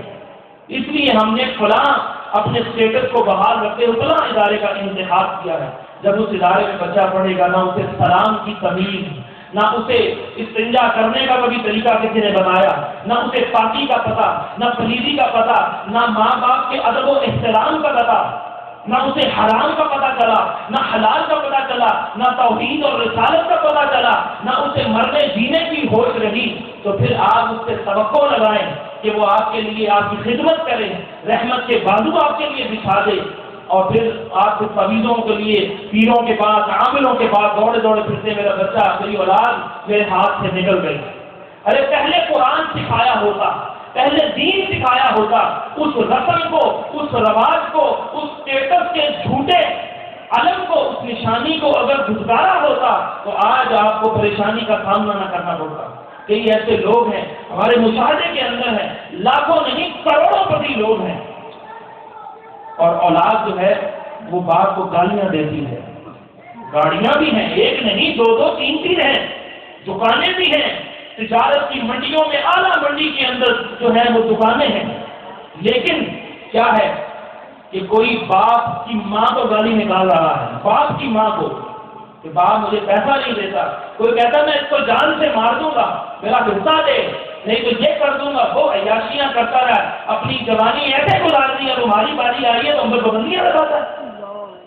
جب آپ نے مغرب زدہ لوگوں کے سامنے اس کو تربیت کے لیے بٹھایا تھا اس وقت آپ کو ہوش نہیں آئی، آج آپ تجویز لیتے پھر رہے ہیں کہ میری اولاد کو کوئی بندے کا پتر بنا دے، نہیں، وہ موقع تھا جو آپ نے گنوا دیا، نہ قرآن سکھایا نہ دین سکھایا۔ بہرحال یہ رسم کہ اعلیٰ مدرسہ ہو، اعلیٰ جو ہے وہ مدرسہ، انگلش میں مدرسے کو اسکول کہا جاتا ہے، تو اعلیٰ اسکول جو ہے وہی ہونا چاہیے کہ یہ رسم بھی جو ہے یہ ختم کر دینی چاہیے۔ اسی طرح بچے نے قرآن پڑھ لیا، غلط پڑھا چاہے، اس کی آمین کرنی ہے، اس کی آمین کرنی، ارے بھائی اس کو تو الحمدللہ بھی تلفظ سے نہیں آتی، تم نے 30 بارے پڑھا دی ہیں اس کو ایسے ہی، اب آمین نہیں کریں گے تو لوگ کیا کہیں گے؟ اوپر سے قاری صاحب نے پورا انجیکشن دیا ہوتا ہے بچے کو کہ میں نے آنا ہے، 5 جھوٹ چاہیے، 5000 سے کم نہیں ہونا چاہیے، اور جناب ایسے ایسے کرنا ہے، اس طرح سے ہار پہنانے۔ سب قاری صاحبان ایسے نہیں ہوتے، لیکن اکثر میرے تو مشاہدے میں ایسی بات ہے کہ بھئی اس طرح سے کہا جاتا ہے کہ اتنے 1000 لے کے دینے اپنے ابے سے، اور پھر کیا ہے کہ بچے کی جناب رسم پوری کرتے ہوئے لوگوں کو دکھاوا کرنے کے لیے ہمارے بچے نے جناب آمین ہے ہمارے بچے کی، چاہے بچے کو منزل ہی نہ آتی ہو، بچے کو قرآن ہی نہ پڑھنا، اس کی رسم پوری کر رہی آمین ہو رہی ہے۔ یہ بھی کیا ہے؟ دکھاوا ہے، ریاکاری ہے۔ ہاں جو لوگ ریاکاری کے لیے نہیں کرتے، واقعی بچے کو قرآن پڑھایا، واقعی انہوں نے صحیح تربیت کروائی اور اللہ کا شکر ادا کرنے کے لیے رشتہ داروں کو جمع کیا، محلے داروں کو جمع کیا کہ سب مل کر اللہ کا شکر ادا کرتے، نیت ایسی ہی رہی تو سبحان اللہ ہونے پر سہارا ہو گیا۔ لیکن عموماً لوگ آفت زدہ ہیں، ان رسموں کے اندر جو ہے وہ جکڑے ہوئے ہیں۔ اسی طرح ہم بچوں کو پاک صاف ستھرا دیکھنا چاہتے ہیں، لیکن ہماری نیت پاکیزگی کی نہیں ہوتی۔ ہم کہتے ہیں بچے جلدی جلدی کپڑے پہن لو، نہا لو، کیوں کہ مہمان آنے والے ہیں، وہ دیکھیں گے کیا کہیں گے، گندے کپڑے پہنے ہوئے، گندے بنے ہوئے، صاف ستھرے رہنا چاہیے۔ لیکن یہ نیت ہو کہ سرکار صلی اللہ علیہ وسلم نے فرمایا الطہور شطر الایمان، پاکیزگی نصف ایمان ہے، اور اس نیت سے غسل کریں، اس نیت سے لباس صاف پہنے، اس نیت سے کہ مسلمان جو ہے اس کو اچھا ہونا چاہیے، کیونکہ آقا نے فرمایا اللہ جمیل ویحب الجمال، تمہارا رب بھی حسن والا ہے اور وہ حسن کو پسند فرماتا، تمہارا رب بھی پاک ہے، پاکیزگی کو پسند فرماتا۔ اس نیت سے یہ کام کریں تو ثواب کے انبار جو ہے وہ حصوں میں آ جائیں گے۔ اسی طرح شادی کا معاملہ، خوشی کا معاملہ ہوتا ہے، بچے کی جناب ہم اب منگنی کے لیے رشتہ دیکھنے کے لیے نکلتے ہیں کہ منگنی کرنی ہے، اس کا نکاح کرنا ہے۔ اب اس کے لیے اب رسمیں بنی ہوئی ہیں کہ منگنی، حالانکہ حدیث شریف میں حکم ہے، حضور علیہ السلام نے فرمایا اظہر النکاح وخف الخطبہ، نکاح کا اعلان کرو اور منگنی کو چھپاؤ۔ منگنی کیا ہے؟ پیغام نکاح، ایک نسبت قائم کرنا، تعلق قائم کرنا کہ فلاں کا فلاں سے نکاح ہوگا، اس بات کا قول و قرار کر لینا، یہ منگنی ہے۔ آج کل کی منگنیاں شادیوں سے بھی بڑا اس کا فنکشن ہوتا ہے، ایسا ہوتا ہی نہیں ہوتا۔ غریبوں کی بچیاں اسی لیے گھروں میں بیٹھی رہتی ہیں اور اپنی تقدیر کے فیصلے کی منتظر رہتی ہیں، کیوں کہ جو صاحب حیثیت، صاحب فراوانی دولت والے جو لوگ ہیں انہوں نے غریبوں کی بچیوں کی شادیوں کو اجیرن بنا کے رکھ دیا ہے۔ معاشرے کے اندر ایسی رسمیں قائم ہو گئی ہیں کہ غریبوں کی بچیاں اسی انتظار میں پوری ہو جاتی ہیں کہ کب ہمارا باپ لاکھوں روپے جمع کر کے جہیز اکٹھا کرے گا اور کب جو ہے لڑکے والوں کی فرمائشیں پوری ہوں گی. کیوں؟ دین نہ سیکھا جاتا ہے نہ سکھایا جاتا ہے. اور دین کا علم ہو تو جب رشتہ کرنے کے لیے نکلے ڈھونڈنے کے لیے تو حضور نے جو فرمایا کہ دینداری دیکھو. کسی عورت سے رشتہ ہوتا ہے تو کس لیے کیا جاتا ہے؟ یا تو اس کے حسن و جمال کی وجہ سے کیا جاتا ہے, یا اس کے حسب نسب کی وجہ سے کیا جاتا ہے, یا اس کے مال و دولت کی وجہ سے کیا جاتا ہے, یا عورت کا رشتہ چوتھی وجہ یعنی اس کی دینداری کی وجہ سے کیا جاتا ہے. اگر دینداری کی وجہ سے کسی جگہ پر رشتہ کرو گے اپنے بچے کا, اللہ اس میں برکتیں عطا فرمائے گا, وہ شادی خانہ آبادی بن جائے گی. اگر حسن و جمال کی نیت سے صرف تم رشتہ کرو گے, دین تمہارے ملحوظ نہ ہو, تو اللہ تمہاری ذلت و رسوائی میں اضافہ فرما دے گا. کسی کے مال و دولت کی حرص اور ہوس کی وجہ سے اپنے بچے کا رشتہ اس خاندان میں کرنا چاہتے ہو کہ جناب سینکڑوں کی بچی لے کر آئیں گے, چودھریوں کی بچی لے کر آئیں گے, شیخوں کی بچی لے کر آئیں گے, خواجوں کی بچی لے کر آئیں گے, فلاں جناب میاں صاحب کی لے کر آئیں گے اور امیروں کی لے کر آئیں گے, تو ہمارا ناک اونچا ہو جائے گا, ترا لگ جائے گا. اس نیت سے جو دولت کی حوث کے اندر جو لوگ اپنے بچوں کا رشتہ کرتے ہیں, اللہ کریم ان کی کمینگی میں اور اضافہ فرما دیتا. جو کسی کے حسب نسب کی وجہ سے اس طرح کے جناب ہم کہلائیں گے ہمارا بچہ فلاں خاندان کا داماد بن گیا ہے, یہ نیتیں آج کل ملحوظ ہیں. اللہ ان کی ذلت میں اضافہ فرماتا ہے. تمہارے دین کو مقدم رکھو. جب دین پر آپ عمل کریں گے تو آپ کی کوئی فرمائش ہی نہیں ہوگی, آپ کی کوئی ڈیمانڈ نہیں. کئی ایسے لوگ ہماری کوئی ڈیمانڈ نہیں, لیکن اس عورت کے لیے زندگی عذاب بن جاتی ہے. وہ تانے جب پڑتے ہیں تو لے کے کیا آئی اپنی ماں کے گھر سے, تو یہ نہیں ملا وہ نہیں ملا. کئی خاندانوں میں پہلے ہی اتنے لمبے چٹھے ارسال کر دیے جاتے ہیں کہ یہ لے کر آنا ہے اور ان رسموں کو پورا کیا جاتا ہے. تو سرکار نے فرمایا منگنی کو چھپاؤ, نکاح کا اعلان کرو. نکاح کا اعلان کرنا مستحب ہے. اب منگنی کے اوپر ایک منگنی جو ہے اس کو اعلانیہ کر دیا. اسراف, دولت کی اتنی فراوانی, دولت کی ریل پیل اب لوگوں کو دکھانے کا یہی تو موقع آیا. مولانا آپ کہتے ہیں کہ ہم دولت کو چھپا کے رکھیں, اسی لیے تو جوڑتے ہیں ہم کہ ہم ہزار روپے کی ریلیں دے کر مراسیوں پہ دکھائیں کہ ہم کتنے صاحب دولت لوگ ہیں. معاذ اللہ. اور پھر بچے کے لیے, لڑکے کے لیے سونے کی انگوٹھی بنائی جاتی ہے, اس لیے لڑکے کو انگوٹھی پہنانی ہے. کہیں گھڑی پہنانے کا رواج ہے. عموماً اب سونا مہنگا ہو گیا, گھڑیوں پر آتے ہیں, کہیں گھڑی بھی اور سونا بھی پہناتے ہیں. سونا تو مرد کے لیے حرام ہے. ارے کس لیے جہنم کو خرید رہے ہو؟ سرکار علیہ السلام کے پاس ایک شخص پیتل کی انگوٹھی پہن کر آیا. سرکار نے فرمایا کیا وجہ ہے کہ تمہارے پاس سے بتوں کی بو آ رہی ہے؟ وہ شخص اگلے دن وہ انگوٹھی اتار آیا, لوہے کی انگوٹھی پہن کر آ گیا. سرکار نے فرمایا کیا وجہ ہے کہ آج تمہارے پاس جہنمیوں کے لباس کی بو آ رہی ہے؟ ارے لوہا تو جہنمیوں کا لباس ہے. پھر وہ شخص جو ہے اگلے دن سونے کی انگوٹھی پہن کر آ گیا. سرکار دو عالم صلی اللہ علیہ وآلہ وسلم نے اس سے منہ پھیر لیا. اس شخص نے انگوٹھی اتار کر دور پھینک دی. تو سرکار نے منہ پھیر لیا. حضور تشریف لے گئے. لوگوں نے کہا اس کو اٹھا لو, اٹھا کر اس کو بیچ کر یعنی کہ اور استعمال میں لے آنا. کہنے لگا جسے میرے سرکار نے جھٹلا لیا ہے وہ میرے لیے کسی کام کی نہیں.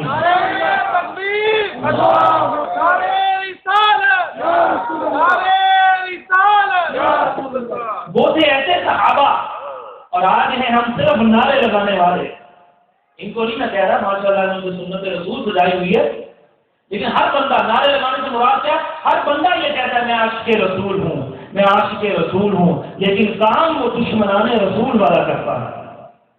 یہ رسول اللہ کے فرمان کی دشمنی نہیں کہ رسول اللہ نے کہا میری امت کے مردوں کے لیے سونا حرام ہے اور تم کہتے ہو نہیں. آپ کہتے ہیں تو کہتے رہے میں تو سونا پہنوں گا. زبان سے کوئی نہیں کہتا, لیکن زبان عمل سے ہمارا عمل یہی کہہ رہا ہوتا ہے. کسی نے چین پہنی ہوئی ہے, کسی نے جناب لاکٹ پہنا ہوا ہے, کسی مرد نے بالیاں پہنی ہوئی ہیں, اور ہر شادی, ہر دوسری تیسری شادی پر دلہے کے لیے موتی بنائی جاتی ہے منگنی پر, اور یہ حرام ہے. پھر اس کے بعد اگلی ناجائز رسم کہ اب جناب یہ منگیتر صاحب اپنی منگیترا کو پہنائیں گے اپنے ہاتھ سے. وہ کہتا ہے نہیں, میں نے مولانا کا خطاب سنا تھا کہ جناب غیر محرم کو ہاتھ لگانا بھی حرام ہے، تو کہیں گے لوگ کیا کہیں گے، اتنا بڑا فنکشن ہو رہا ہے تم ہماری عزت کو ہاتھ میں لگا دو گے، نہیں تمہیں پہنانی پڑے گی۔ تو لہذا وہ مرد جس کا ابھی اس لڑکی کے ساتھ کوئی رشتہ ازدواج قائم نہیں ہوتا، منگنی تو ایک پیغام نکاح ہے جو ٹوٹ بھی جاتی ہے، ضروری تھوڑی کہ جس سے منگنی ہوئی ہے اس سے نکاح بھی ہو۔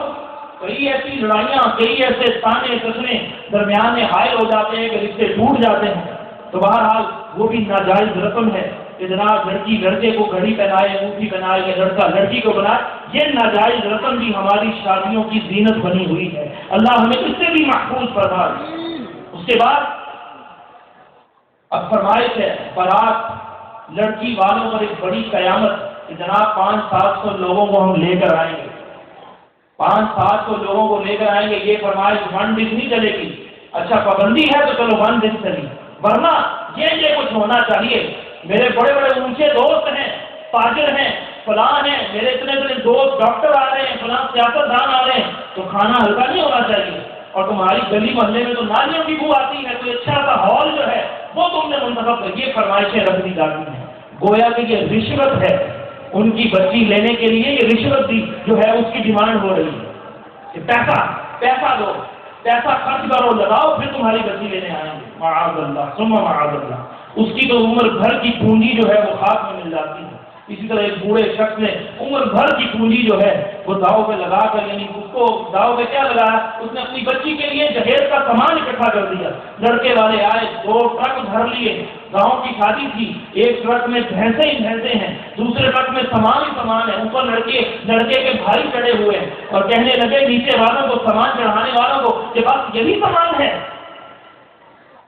اتنے میں ایک بوڑھا شخص پاس کھڑا تھا، بے ہوش ہو کر گر گیا۔ ہوش میں آیا تو اس سے پوچھا گیا کہ کیا ہوا، وہ لڑکی کا باپ تھا، کہنے لگا ساری عمر کی پونجی میں نے اپنی بچی کو دے دی، اور یہ جو لالچ اور حرص کے جو بیمار ہیں ان کو اس سے بھی ان کی جو پیٹ کی جہنم ہے وہ پوری نہیں ہوئی، تو خدا کے لیے اس رسم کو بھی ختم کر دیجیے۔ اس کے بعد جہیز کی رسم، ارے اپنی بچی کو کچھ دینا چاہتے ہیں تو دے دیں سادگی کے ساتھ، لیکن اتنی ڈیمانڈ کرنا وہ بھی ناجائز، اتنی نمود و نمائش کرنا، اصراف کرنا وہ بھی ناجائز ہے۔ اس کی وجہ سے معاشرے کے اندر بہت بگاڑ پیدا ہو گیا۔ اول تو آپ اپنے بچوں اور بچوں کی شادیاں کرتے ہیں لیٹ، شریعت بیان کر رہا ہوں، شرع میں کوئی شرم نہیں۔ کئی ایسے دلہے اور دلہنیں ہوتی ہیں جو شادیوں سے پہلے ہی وہ شادی شدہ ہو چکے ہوتے ہیں۔ الامان و حفیظ، اللہ سب کو محفوظ فرمائے، اپنی جوانیاں برباد کر چکے ہوتے ہیں، اپنی عزتیں اور عصمتیں داؤ پہ لگا دی ہوتی ہیں۔ کیوں کہ جن مخلوط تعلیمی درسگاہوں کے اندر بچیوں کو بھیجا جاتا ہے، جوان شہوت سے پر اساتذہ پڑھاتے ہیں لڑکیوں کو، لڑکیاں لڑکوں کو پڑھا رہی ہیں، لڑکے لڑکیوں کو پڑھا رہے ہیں، اور شریعت مطہرہ نے ایسی چیز کو منع کیا، حرام قرار دیا ہے، لیکن کیا ہے کہ وہاں پر بہت سارے گناہ جنم لے چکے ہوتے ہیں۔ شریعت تو کہتی ہے کہ جب بلوغت کے آثار ظاہر ہو جائیں بچے پر یا بچی پر، اس کی شادی کر دی جائے۔ بچی 12 سال میں بالغہ ہو جاتی ہے، پہلے بھی ہو سکتی ہے، 12 سال کی عمر جو ہے وہ بتائی گئی، اور بچے کی 15 سال کی۔ ہم کہتے ہیں نہیں، رشتہ آتا ہے بچی کا تو بچی میٹرک سے فارغ ہوئی، کہا نہیں ابھی رشتہ نہیں دیں گے، کیوں کہ ابھی تو بچی نے ایس ایس سی کرنی ہے۔ بچی بی ایس سی میں آ گئی، رشتہ آیا، نہیں بچی بی ایس سی کر لے، ابھی رشتوں کو دھتکارا جا رہا ہے، ابھی تو نہیں رشتہ دیں گے، بچی نے تو پڑھنا ہے، ابھی تو ایم اے کر رہی ہے۔ شروع میں رشتے دیے نہیں جاتے، بعد میں رشتے لیے نہیں جاتے۔ جیسے ہی ایم اے پاس ہوتا ہے اور رشتے آنے بند، یہ رشتے بھی اللہ کی طرف سے ایک توبہ ہی آتا ہے، یہ سلسلہ ہے نسل کی بقا کا، کہ شادیاں ہوں گی، نسل بڑھے گی، اولاد بڑھے گی، لوگ بڑھیں گے، تو کیا ہے کہ پھر آپ تو ڈگریوں کے حصول کے چکر میں رہے، پھر رشتے لینے والے جو وہاں آنے رک گئے۔ کیوں؟ اور جب کوئی عورت رشتہ لینے کے لیے اپنے بیٹے کا نکلتی ہے تو کہتی ہے کہ 16 سال سے 19-20 سال کی عمر کے درمیان مجھے بچی چاہیے۔ وہ تو ایس ایس سی کی، ایس اے کی وہی اسٹوڈنٹ ہوگی تو ملے گی، ایم اے پاس بوڑھی ہے، یہ تو بڑی عمر کی ہے۔ تو یہ چیزیں تعلیم کو آڑ بنا دینا، بچہ جب تک ڈالر چھاپنے والی مشین نہ بن جائے اس وقت تک اس کی شادی نہ کرنا خدا کے لیے یہ عذاب ہے جس کے اندر ہم لوگ جو ہے وہ ڈوبتے ہی جا رہے ہیں، غرق ہوتے جا رہے ہیں۔ جیسے ہی بچے بالغ ہوں، پہلے جو حرام کام انہوں نے کرنے ہیں، آپ کی نظروں سے اوجھل 24 گھنٹے تو کیمرہ لگا کے آپ ان کے اوپر رہے، ان کے اوپر نگرانی کرنے سے، تو شریعت نے جو فرما دیا ہے وہ بہت سارے حراموں سے بچانے والا ہے۔ تو جیسے بچہ بالغ ہو اس کا اچھی جگہ دینی گھرانے میں جو ہے وہ نکاح کر دیا جائے، بچی بالغہ ہو اس کا نکاح کر دیا جائے، اور یہ ناجائز رسمیں ان کو جو ہے وہ ختم کر دیا جائے۔ حق مہر کا معاملہ آتا ہے، حق مہر اتنا ہونا چاہیے، حق مہر اتنا ہونا چاہیے، یہ بھی ایک مسئلہ بن جاتا ہے، یہ بھی ایک رسم بن گئی۔ کوئی کہتا ہے بہت زیادہ ہو، کوئی کہتا ہے کچھ بھی نہ ہو، کسی سے پوچھا جائے کتنا رکھیں جی، ہم تو شرعی رکھیں گے، شرعی کتنے 32.5 روپے، 32.5 روپے میں تو ایک ہوائی چپل تک نہیں آتی۔ اور حق مہر کیا ہے؟ عورت کے لیے ایک تحفہ ہے شوہر کی طرف سے، وہ دور کے مطابق، وہ حالات کے اور حیثیت کے مطابق جو ہے جو بھی باہمی رضامندی سے طے ہوگا، چاہے وہ 1 کروڑ روپیہ طے ہو جائے، وہ بھی شرعی ہے، کیونکہ باہمی رضامندی کم سے کم 10 درہم اور زیادہ کی کوئی مدت نہیں ہے، کوئی حد نہیں ہے، لاکھوں کروڑوں بھی ہو سکتا ہے، لیکن اپنی حیثیت کے مطابق ہو۔ تو 32.5 روپے والا پرانا قصہ ہو گیا۔ حضور صلی اللہ علیہ وسلم نے اپنی کئی صاحبزادیوں کا جو ہے وہ حق میں 500 درہم جو ہے وہ مقرر فرمایا تھا۔ آپ کی اپنی جب نکاح ہوئے، آپ نے اپنی ازواج کے لیے بھی درہم جو ہے وہ 500 درہم تک جو ہے حق مہر مقرر کیا۔ اور میں آج حساب نکال کر آیا ہوں کہ یعنی 500 درہم تک، 500 تک 400، 450، 500، 500 درہم، 200 درہم جو ہے چاندی کے وہ 52.5 تولے ہوتے ہیں، تو 500 درہم جو ہے وہ 131 تولے اور کچھ آگے ماچے وغیرہ بنتے ہیں۔ اگر 10,000 کا تولہ چاندی ہو تو آج کے حساب سے وہ جو سنت والا وہ جو حق مہر ہے اس کی قیمت آج بھی 10,000 تولے کے حساب سے 1,31,000 روپیہ بنتی ہے۔ تو آپ نے کہاں سے یہ قصہ سن لیا 32.5 روپے والا؟ تو حق مہر وہ بوجھ نہ بنائیں کسی کے لیے۔ کئی کہتے ہیں لکھا دو، لاکھیں لگا دو، ہم نے کون سا دینا ہے۔ اس کی بھی حدیث میں وعید ہے کہ جس نے عورت کو حق مہر دینے نہ دینے کی نیت سے نکاح کیا، ایسے ہی جیسے اس نے زنا کیا، اتنی سخت وعید ہے۔ مقرر کرنا واجب ہے، چاہے بیوی بعد میں معاف کر دے اس کے لیے جائز ہے۔ حق مہر کو بھی شرعی حکم رہنے دیا جائے، اس کو رسم اور رواج نہ بنایا جائے۔ اس کے بعد شادی کا موقع آتا ہے تو جناب لائٹنگ نہیں ہوگی تو لوگ کہیں گے یہ مرگ والا گھر ہے، مہندی کے لیے عورتیں ننگے سر ننگے لباسوں سے نہیں نکلیں گی تو لوگ کہیں گے لوگ خوشی بھی نہیں کی۔ کہیں ایسی جگہ شادی پر محفل ہوتی ہے، نعت ہوتی ہے، تلاوت ہوتی ہے، انہیں کہا ایک جگہ پر ایسا ہی ہوا کہ بندہ کھڑا ہو گیا، کہنے لگا ہم کوئی مرگ پر آئے ہیں، انہیں نعتیں اور تلاوت شروع کر دی۔ معاذ اللہ، وہ یہی سمجھتے ہیں کہ فوجی کے وقت ہی قرآن پڑھا جا سکتا ہے، خوشی کے وقت نہیں پڑھا جا سکتا۔ ارے مسلمان، خوشی کا موقع ہو یا غمی کا موقع ہو، کسی بھی صورت میں قرآن کا دامن اسے چھوڑنا نہیں چاہیے۔ آپ نے دیکھا اخباریں بڑی بڑی ہیں، خاندانوں کے اندر 20 واقعات ہیں، شادی ہوئی، لاکھوں روپے لٹائے، خرچ کیے، لیکن کچھ ہی ہفتوں، کچھ ہی مہینوں، کچھ ہی سالوں کے بعد طلاقیں ہو گئی، خلا ہو گیا، جھگڑے پڑ گئے۔ کیوں کہ شادی ایک سنت ہے، نکاح کرنا ایک سنت ہے۔ ایک سنت کو پورا کرنے کے لیے آپ نے ڈھیروں ڈھیر تو حرام کام کیے تھے، اس سنت کی برکت تو آپ نے خود کھو دی، جس کی نحوست پڑی کہ اب جو ہے وہ لاکھوں کا ڈھیر بھی آ چکا ہے لیکن وہ بھی کسی کام کا نہیں۔ وہ جناب بچے کو تانے پڑ رہے ہیں، بچیوں کو تانے پڑ رہے ہیں، اور اس طرح سے رشتے ٹوٹ رہے ہیں۔ یہ کیا ہے؟ ناجائز رسم و رواج کی نحوست کی وجہ سے ایسا ہوتا ہے۔ تو ان ناجائز رسموں کو ہم نے اپنے خاندانوں سے، اپنے گھروں سے کیا کرنا ہے؟ باہر پھینکنا ہے۔ ہم نیت کرتے ہیں سادگی یہ مسلمان کا زیور ہے۔ سرکار دو عالم صلی اللہ علیہ وسلم نے اپنی صاحبزادی کو کتنا جہیز دیا، اس وقت کی ضرورت کے مطابق تھا۔ آج اگر کوئی دینا چاہے تو نمود و نمائش نہ کیجیے، نہ ڈیمانڈ کیجیے۔ بارات کا کھانا میں عرض کر رہا تھا، بارات کا کھانا اس کی مسلمانوں کی ثقافت میں اور تاریخ میں کوئی مثال ہی نہیں ملتی، لیکن کیا ہے ہر شادی کے لیے بارات لازمی ہے۔ نکاح کا ذکر ملتا ہے اور نکاح کے بعد جب شب زفاف ہوتی ہے اس کے بعد دعوت ولیمہ۔ کئی لوگ اب یہاں پر رخصتی سے پہلے ولیمے کر دیتے ہیں، منڈے نے باہر جانا ہے دو دن پہلے ولیمہ کر دیتے ہیں، سنت نہیں ادا ہوتی. سنت تبھی ہے رخصتی کے بعد اگلی صبح جو ہے وہ ولیمہ کی دعوت کی جائے، یہ سنت ہے. سرکار نے اپنے بھی ولیمے اسی طرح کیے. سبحان اللہ. تو اس کے اندر یہ غیر شرعی رسم و رواج کو خدا کے لیے چھوڑ دیجیے. یہ مہندی کے اوپر اب کیا ہوتا ہے، مرد کو جناب مہندی لگانا ہی حرام ہے. مرد کے ہاتھوں پر علاج کے لیے فقہا نے لکھا ہے کہ پاؤں میں، کیونکہ پاؤں کے نیچے عورتیں مہندی نہیں لگاتی، اگر مرد لگائے گا تو مشابہت نہیں ہوگی عورتوں سے. ہاتھوں میں چونکہ عورتیں مہندی لگاتی ہیں تو مرد کے ہاتھ پہ آپ لگائیں گے تو یہ ناجائز کام کر رہے ہیں. اب کیا ہے کہ اس کی سالیاں، اس کی ساس ابھی نکاح نہیں ہوا، ابھی تو غیر محرم ہی ہیں سارے، اب اس کو جو ہے ہاتھ لگا رہے ہیں، چھو رہے ہیں. کہیں بےہودہ رسم ہے، اس کے کپڑے پھاڑ دیے جاتے ہیں، کہیں ابٹن لگائے جاتے ہیں، کہیں مائیوں کی رسم ہے، کہیں کوئی رسم، کہیں کوئی گانا پہنانا، ہندوؤں والی رسم.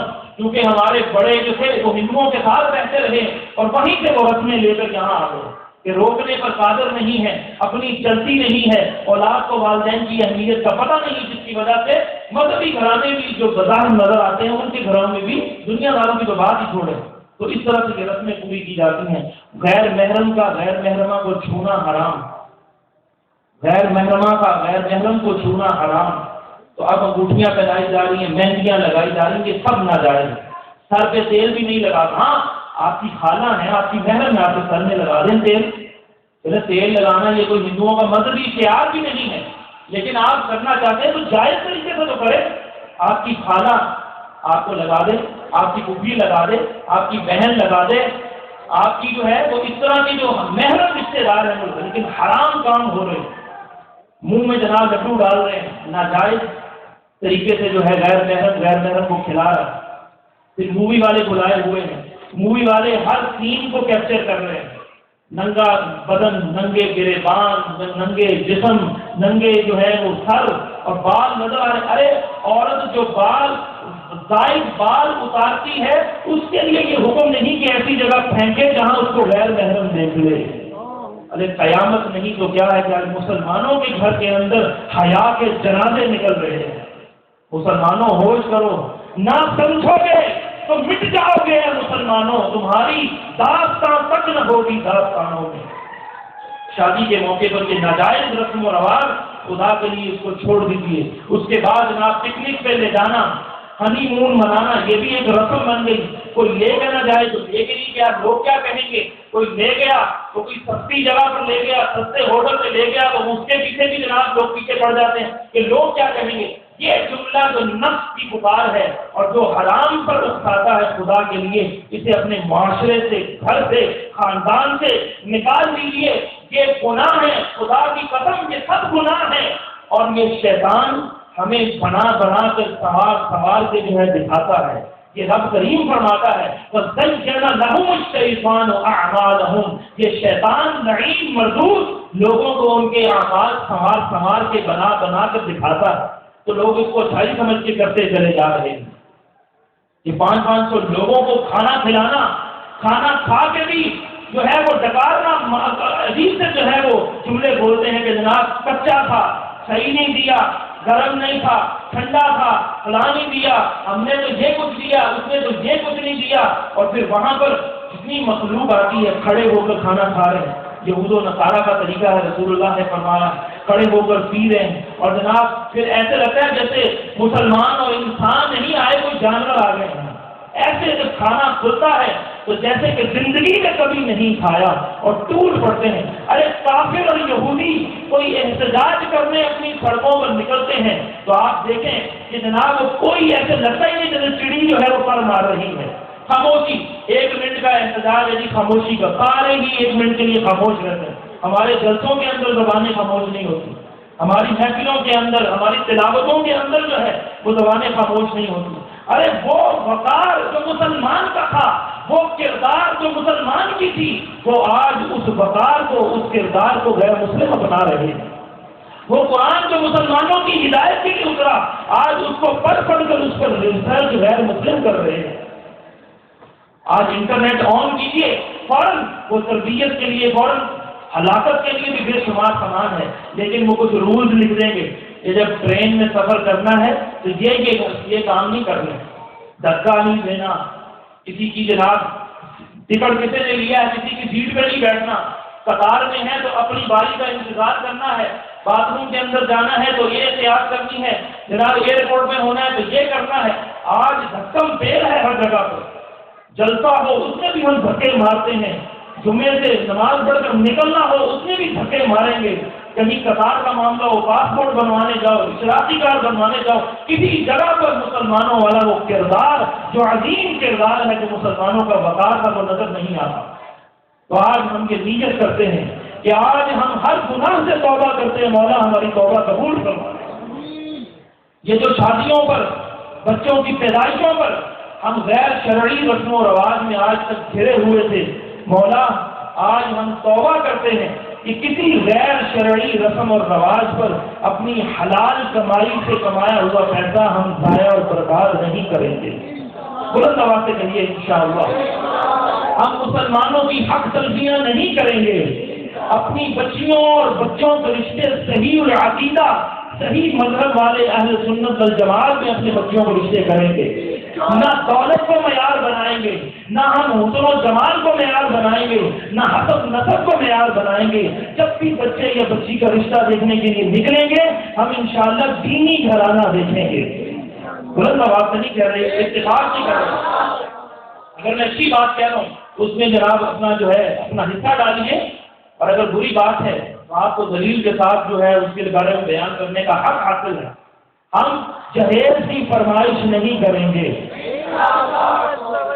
شریعت کا قاعدہ ہے المعروف کالمشروط، جو چیز مشہور ہو جاتی ہے نا وہ ایسی ہی ہوتی ہے جیسا کہ وہ مشروط ہے، وہ طے شدہ ہے۔ جس طرح اب نعت خوانوں کا پیسے لینا ایک مشہور ہو چکا ہے، تراویحاں پڑھاتے ہیں جو اس کے بعد تراویح پڑھانے والے کو پیسے دیے جاتے ہیں، یہ چیز مشہور ہو چکی ہے۔ امام مسجد ہے، خطیب ہے، ان کو جو تنخواہیں دی جاتی ہیں، پہلے متقدمین علماء تو ناجائز کہتے تھے اسے، لیکن متاخرین بعد کے علماء نے جواز کا فتویٰ دیا کہ اگر تنخواہیں مقرر نہیں کریں گے تو پھر مسجدوں کے اندر نمازیں کون پڑھائے گا، اذانیں کون دے گا، ہمارے نکاح کے جمعے جو ہے کون پڑھائے گا، عیدیں کون پڑھائے گا، لہٰذا جائز قرار دیا، لیکن اس میں نیت ثواب کی ہو اور وقت کا یہ جو ہے پیسہ اس کو شمار کیا جائے۔ تو بہرحال پیسے کی نیت سے جو کام ہو رہے ہیں، پیسے جن میں دیے جاتے ہیں، اس چیز کو ختم کرنا ضروری ہے۔ مثال کے طور پر جو تلاوت کرنے آیا ہے وہ کہے، وہ میزبان کو کہتے کہ میں پیسے نہیں لوں گا، اپنا فرض پورا کر دے، اس کے بعد وہ تلاوت کرے اللہ کی رضا کے لیے۔ اس کے بعد اگر میزبان اس کو خود سے کچھ دے دے تو اگر اس نے کوئی دیا ہے تحفہ قبول کر لے، اور اگر نہیں دیا تو ذرہ برابر بھی اس کے دل میں یہ خیال نہ آئے کہ اتنا شوگر ہے اس نے مجھے کچھ بھی نہیں دیا، لائٹنگ پہ تو ہزاروں روپے لگا دیے، مجھے 500 کا نوٹ نہیں دیا۔ اگر اس کے دل میں یہ بات آئی، اگرچہ کسی کو پتہ نہیں چلے گا، لیکن رب قدیر جو ہے وہ دلوں کے حال سے واقف ہے۔ ناخواں آئے، اگر وہ سلام چاہتا ہے، نوٹ چاہتا ہے، تو نوٹ تو بڑا ہی نچھاور ہوتا ہے۔ یہ جن جیبوں میں نوٹ ہوتے ہیں یہ بڑے چھلکانا چاہتے ہیں اور چھلکاتے ہیں۔ خدا کے لیے ہاتھ جوڑ کر عرض کرتا ہوں، یہ جو مجروں والا سٹائل ہے، رقاصاؤں کے ناچ پر جو سٹائل اپنایا جاتا ہے پیسے لٹانے والا، خدا کے لیے آج اس سے بھی توبہ کر لیجیے۔ چلیے ہم کسی محفل میں پیسہ نہیں لٹائیں گے اس طرح۔ آپ نے لاکھوں دینے ہیں، اللہ کی رضا کے لیے چھپا کر اس صاحب کو دے دیجیے ضرور آپ نے۔ اب میں ادھر بیان کر رہا ہوں، مجھے مطلب نعرے لگ رہے ہیں، 500 کے نوٹ آ رہے ہیں، 100 کے نوٹ آ رہے ہیں، تو میں تو اسپیکر چھوڑوں گا نہیں، میں کہوں گا میری بات بن گئی ہے، تیرا ذکر کرتے کرتے میری بات بن گئی۔ ایک آستانے کے اوپر حاضر ہوئے اور نعت خوانی کے لیے 5 منٹ کے لیے ایک نعت خواں کو بلایا گیا، اور کلام بھی یہی تھا کہ میری بات بن گئی ہے، تیری بات کرتے کرتے، تیرا ذکر کرتے کرتے۔ جیسے نوٹوں کی بوچھار فوار شروع ہوئی، یہی جملہ کوئی 70 دفعہ اس نے دہرایا اور لوگ آنے نہیں بند ہوئے۔ وہ کہیں جائے وہ سچ کہہ رہا تھا کہ میری بات بن گئی ہے، یہ نوٹ آتے آتے میری بات بن گئی ہے۔ تو کیا ہے، پڑھنے والا وہ اس کا جو اخلاص ہے وہ تتر بتر اس کا پیچھے پیچھے ہو جائے گا۔ پہلے اگر اللہ کی رضا کے لیے پڑھنا تھا، ہو سکتا ہے ہم نوٹوں کے لیے پڑھیں کہ اور لمبی بات کرتے اور لمبی، دو شعر کی حاضری، اور 2 ضربے 10 20 شعروں کی وہ حاضری ہوتی ہے. کوئی جھوٹ بولتا ہے کہ میں 2 پڑھوں گا، 2 کے ساتھ 10 اور لگانا، اس کے ذہن میں ہوتا اگر 2 اس کلام اس شاعر کے، 2 اس شاعر کے، 2 اس شاعر کے، تو کتنے سارے. تو خدا کے لیے پیسہ لٹانا، ان کے اوپر نام بھی لکھے ہوتے ہیں اور یہ اللہ کی نعمت بھی ہے. اس کو پاؤں میں رولنا، کسی کے پاؤں میں آ رہا ہے جو نہیں اٹھ کے آ رہا. کئی دفعہ ہوتا ہے، بڑا محسوس ہوتا ہے یار ہم نہیں دے رہے ہیں، یار اتنے بھوکے ہیں، یہ دیتے نہیں. تو جو 5 والا ہے وہ تو ویسے ہی بیٹھ جائے گا پیچھے، کیونکہ 100 کا مقابلہ شروع ہو گیا. جان بوجھ کر ایسی سفر بازیاں بھی ہوتی ہیں کہ بچوں کو کہا جاتا ہے یہ نوٹ اس کے ہاتھ میں دینا، کیونکہ یہ بھی رسم بن گئی. اس کے ہاتھ میں جب جائے گا تو خالی ہے، وہ آئے گا تو یہ تو شرمندگی کا معاملہ ہے. وہ بھی کوئی ساتھ نیلا یا پیلا یا ہرا نوٹ لگائے گا، پھر وہ آگے دے گا. سبحان اللہ.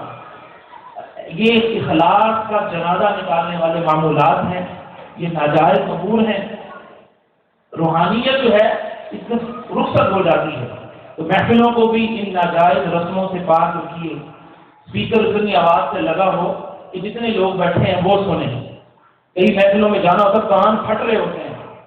تو یہ جو گھروں میں کوئی بیمار ہو، کوئی گھر میں کوئی مریض ہے، اور ہم کیا کہتے ہیں شادیوں میں بھی تو یہ لگاتے ہیں نا، ہم نے محفل میں لگا دی ہے تو اس کو آگ لگ گئی. تو اس طرح کی باتیں ہیں کہ حقوق العباد کا بھی ہم نے خیال رکھنا ہے. اب جس جگہ یہاں محفل ہوئی ہے، اب یہاں پر عموماً اس وقت دائیں بائیں گلیاں ہیں، لوگ گزر سکتے ہیں. کئی ایسے روڈ پر کی جاتی ہے جہاں سیکنڈ آپشن نہیں ہوتی، گاڑی گزارنے کے لیے بڑا لمبا چکر کاٹ جائیں گے. تو جتنے لوگ اس رات اس روڈ کو بلاک کرنے کی وجہ سے جو غیر شرعی اگر کوئی ادھر بن رہا ہے تو اس کی وجہ سے جتنے لوگ تنگ پڑیں گے ان سب کے حق تلفیوں کا وبال اس کے ذمہ پڑے گا.